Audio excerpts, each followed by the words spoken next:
It was the 30th January of 1972, ladies and gentlemen, when British soldiers shot 26 unarmed civilians during a protest march in the city of Derry in Northern Ireland. It would go down as Bloody Sunday. If you live in the UK Isles, it's referred to as the Troubles, an understatement in effect. The Troubles have been going on since the time of Henry VIII, before the time of Elizabeth I, well nigh 8 centuries. Because the Troubles were fundamental to the establishment of what is called the United Kingdom, which is a constituent part of England, Wales, Scotland, and Northern Ireland, with, of course, Ireland being a separate independent nation. It goes down to the core of creating a sect of Christianity, now known as Protestant Christianity, at the time of Henry VIII, and Catholicism. It's a land dispute, it's a border dispute, it's an identity dispute. The violence, thankfully, for the cause of global humanity largely ended after the Good Friday Accords in 1998. Here we are, 26 years later, and the woman on your screens has just become the first minister from Sinn Fein. And for those of you who require an introduction to Sinn Fein was the political wing of the Irish Republican Army, which is why this is a significantly big deal. It has been further put into perspective after Brexit. The biggest issue on trade after Brexit lies between free movement of goods and people from Northern Ireland to Ireland, which was taken as a fact and now is, in many people say, an unsolvable quagmire, because Ireland remains a part of the European Union and the UK no longer is. Now, whether this means there is going to be revival for the push of a united Ireland, which perforce means a secession from the British Union, we don't yet know, or not. But this is the first time you have the head of government of a provincial government in Northern Ireland who, by ideology of party, is not a unionist. Let me open up this conversation. Professor Madhav Nalapat stays on with us, Ambassador Basavithan Mukherjee joining us, Adit Kothari joining us on the broadcast as well. Adit, it's close to where you're sitting. How is this being absorbed? I think with a lot of skepticism to begin with, Rishabhji. Sinn Fein, as you rightly pointed out, is the sort of political wing of the IRA. It's been alleged that many of the top leadership of the Sinn Fein had also been part of the provisional IRA. This is going back a couple of decades. So, that sort of divergence and that sort of synchronicity between these two organizations is being looked at from a prism of extreme doubt. And also, we've also got to bear in mind that the representatives from the party, from the Sinn Féin party, do not currently sit in Westminster because they do not want to pledge their allegiance to the king. So that's another added dimension. So there is a lot of history, and even today, when Michelle, the first minister from the Sinn Féin, was giving her public speech, she went back to call out the Tories as one of the main cause of the fissures and the friction between Northern Ireland and what is called the Republic of Ireland. So in general, there is a lot of skepticism, but ultimately, if we look at it from a political perspective, the devolved government as we know it in Northern Ireland has always had representatives in the first and the deputy, in the form of deputy and first ministers, from one side being the nationalists and the other side being the unionists. From a long-term perspectives, we can see some amount of signs that which could essentially point to some sort of a referendum, a calls for a referendum in the Northern Ireland, essentially to unite with the rest of Ireland, because that has been the main objective of the Sinn Fein. And we see similar calls even coming from the First Minister of Scotland to begin with. So that is predominantly where the situation. So you can argue both sides of the coin. Ambassador Mukherjee, you can argue both sides of the coin. You can argue that actually you are watching a mainstreaming of Sinn Fein, which was the whole point of the matter. And she's come out and said that I am here to represent all of my constituents, which include unionists. And we have many things to figure out between hospitals and schools, and not just about a united Ireland. So you can argue that this is Sinn Fein being mainstreamed, and actually this puts a united Ireland further into the future horizon. Or you can argue that this is a triumph for Sinn Fein many decades in the making and reignites the call for a referendum. Which side of the coin do you buy into? For me, Rishabh, it means that British imperialism based on divide and rule has made a 180-degree circle and has come home to roost. That's my first point. The second point is that the battle cry of the IRA and the Sinn Féin for decades has been in the Irish language called Ireland Forever. And Ireland Forever means an Ireland reunited after the unfortunate partition of 1921. Now, the First Minister's speech, as Adit pointed out just now, was a very carefully crafted one, where naturally she has to say that she represents all her constituents, because part of her constituents owe allegiance to her other partner, which is the DUP, which believes that the division should stay. But the fact that Sinn Féin has been mainstreamed, as you put it, that you have a First Minister, charismatic woman, representing Northern Ireland is very significant and will put pressure on the Conservatives not to meddle around with the Good Friday Agreement, because they tried to do so after Brexit, and the Sinn Féin blame the Conservatives, rightly so, for Brexit, because it disturbed one of the fundamental arrangements of the Good Friday Agreement, which was that there would be no hard border between Northern Ireland and Republic of Ireland, which meant there would be no tariff controls, which meant that there would be free flow of goods and services from Northern Ireland to Republic of Ireland. I've written about it in my first book, India and the EU, An Untold Story. Yes. And there was an effort initially by the Conservatives after Brexit, the hardline Conservatives, to disturb that agreement and to try to put up tariff controls, which they have now resolved in a somewhat makeshift, haphazard manner by talking about tariff controls on the sea and not on land. Yes.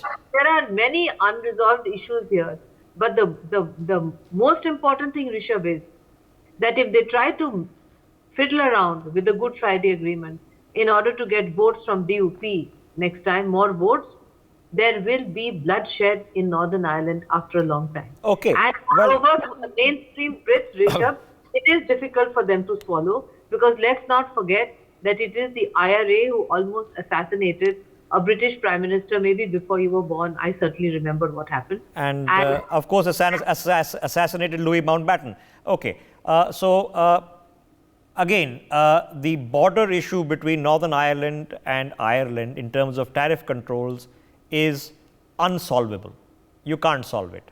A border has to be put up somewhere. You can't put up a border between Northern Ireland and the rest of the UK, because then that in effect is antithetical to the entire unionist principle of the United Kingdom. So it has to be there, because goods can flow freely into Ireland because it's an EU country. And if they can flow freely into Northern Ireland and through Northern Ireland to the UK, it simply doesn't work. So anything you're going to come up with is makeshift. So there is no solution to this issue. But Professor Nalapat, the larger picture is, are we seeing, or will we see, or are we beyond a revival of a push for a united Ireland? Well, I'd like to say, Rishabh, very clearly that first, Boris Johnson is the British Prime Minister who made an absolute mess of this entire Northern Ireland question and created a whole lot of obstacles because of his very ideology-driven, personality-driven approach to policy. Whatever the faults of Rishi Sunak, and there are many, the fact is that he has brought some resolution to the issue, and it's also a very welcome move that the Rishi Sunak government has accepted the fact that the Sinn and the DUP have accepted a member of Sinn Fein being the first minister in Northern Ireland. I think that's a very welcome sign, and I think it is because of the fact that people realize that a further the civil war in Northern Ireland was a horrible affair. You know, it affected every family. And it was a terrifying kind of situation to live in. You never knew whether your husband would come back from work. You never knew if your child will come back from school. You never knew if you were safe going out to the market. Nobody, I think, in Northern Ireland wants that to happen. So I do believe that, yes, the peace will be kept, provided you don't have some ideologically driven, if I may say so, so some ideologically driven, I was going to say Trumpian figure, but I'm holding myself back. But some individual like Boris Johnson coming and saying, I want it all. The fact is, Rishabh, in the world of today, and we have an expert on diplomacy with us in the panel, a very distinguished and successful ambassador. In the world of all, you can't demand everything, because then you'll end up getting nothing. The fact is, you got to give and take. Boris Johnson wanted everything and eventually ended up with nothing. No power, nothing. Rishi Sunak is much more accommodative. And so far as the Northern Irish people are concerned, whether Protestant or Catholic, and Protestants and Catholics live together very happily. In the rest of Britain, they live together very happily. In the United States, I mean, Joe Biden is a Catholic, for heaven's sake. So I see no reason why they can't live happily together in Northern Ireland. And once again, I'd like to say, I have every hope that this move of appointing a Sinn Fein leader as the first minister will ensure greater healing in Northern Ireland. Okay, so Adit, how is it being, like I said, absorbed where you are? Is it being seen as a mainstreaming of Sinn Fein, which actually brings them further away from demanding a referendum, which has been a core demand for many, many decades about the secession of Northern Ireland and the reunification with Ireland? Rishabh, I think there's a number of issues that we need to touch upon. So one is, of course, the Good Friday Agreement, which the Brexit sort of dislodges to a certain degree, and that is where there was a lot of to and fro about. So that as you would recall, September 2023, there was a massive rally in London, and there was a call within a certain section of the population for the UK to rejoin the EU. Thereon, there were certain demands made by France and Germany to accommodate the EU as an additional member, or allow or give them sort of an additional membership to the European Union. So there are a number of issues that are happening in the background as we speak. Keir Starmer has come out, who's the Labour Party chairperson and the next touted to become the prime minister of Britain.